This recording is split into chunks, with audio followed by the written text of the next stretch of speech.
materi tanah.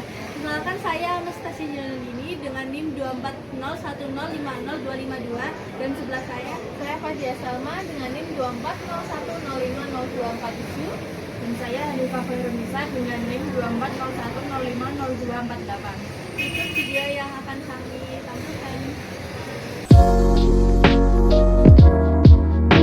Apa itu pengertian tanah? Jadi, menurut Harjowigono tahun 2010, definisi tanah adalah kumpulan dari benda alam di permukaan bumi yang tersusun dalam horizon-horizon, terdiri dari campuran bahan mineral, bahan organik, air, udara, dan merupakan media untuk tumbuhnya tanaman. Tanah adalah lapisan paling atas dari permukaan bumi yang terdiri dari campuran bahan organik dan mineral. Tanah ini sangat penting karena menjadi tempat tumbuhnya tanaman, menyimpan air, dan mendukung kehidupan berbagai organisme. Peranan tanah sangat penting dalam kelangsungan hidup organisme yang tinggal di atasnya.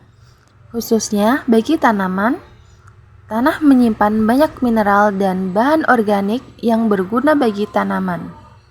Lalu, apa saja peran tanah? Peran tanah dalam kehidupan diantaranya sebagai tempat hidup hewan dan bakteri. Yang kedua ada meningkatkan kesehatan dan menyediakan keperluan untuk manusia. Dan yang ketiga, menyaring dan menyediakan air untuk makhluk hidup.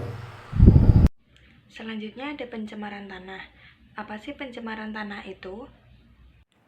Pencemaran tanah adalah kondisi di mana masuk atau dimasukkannya zat, energi, makhluk hidup, dan komponen lain ke permukaan atau bahkan sampai ke dalam tanah oleh kegiatan manusia, sehingga hal tersebut dapat menyebabkan turunnya kualitas tanah dan memicu tanah tidak dapat berfungsi sebagaimana mestinya. Lalu, apa saja penyebab terjadinya pencemaran tanah? Yang pertama yaitu disebabkan oleh limbah domestik. Limbah domestik adalah bagian sisa atau buangan yang dihasilkan dari kegiatan manusia. Limbah domestik dibagi menjadi dua, yaitu limbah padat dan juga limbah cair. Limbah padat dapat berupa plastik, kaleng, kertas, popok bayi, dan juga bekas minuman yang dapat mengganggu siklus air dan juga organisme di dalam tanah. Sedangkan limbah cair dapat berupa air bekas cuci piring, deterjen, oli, atau cat yang dapat menyerap dan larut dalam tanah sehingga dapat merusak kandungan atau zat-zat yang ada pada tanah. Yang kedua yaitu limbah industri. Limbah industri adalah limbah yang berasal dari sisa hasil produksi industri. Limbah industri sendiri mempunyai kandungan racun dan bahan kimia sehingga apabila mengendap di dalam tanah maka akan mempengaruhi kualitas kesuburan tanah.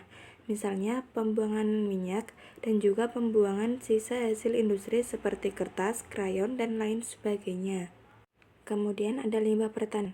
Limbah pertanian adalah limbah yang berasal dari aktivitas pertanian seperti penggunaan pupuk urea dan juga pestisida.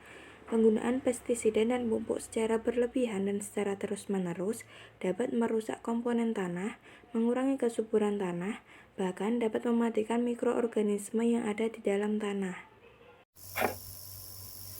Dampak pencemaran tanah. 1. Penurunan kesuburan tanah. Zat kimia yang berbahaya mengurangi unsur hara, merusak struktur tanah, dan menghambat pertumbuhan tanaman. Kedua, pencemaran air tanah. Bahan kimia beracun meresap ke dalam tanah, mencemari air tanah yang dapat membahayakan kesehatan manusia. Ketiga, gangguan ekosistem. Flora dan fauna yang hidup di dalam tanah dan sekitarnya terganggu, sehingga merusak keseimbangan ekosistem. Keempat, kesehatan manusia. Pencemaran tanah dapat memicu penyakit kulit, pernafasan, hingga kanker jika zat beracun masuk ke tubuh melalui makanan atau air. Cara penanggulangan pencemaran tanah. 1. Pengelolaan limbah yang baik, yaitu dengan mengelola limbah industri dan rumah tangga dengan benar, seperti daur ulang dan pengelolaan limbah sebelum dibuang. Kedua, reboisasi. penanaman pohon dan penghijauan kembali untuk memperbaiki kualitas tanah yang sudah tercemar. Ketiga, peningkatan kesadaran dan pengawasan, yaitu dengan edukasi kepada masyarakat serta penegakan aturan mengenai pengelolaan limbah dan penggunaan bahan kimia yang berbahaya.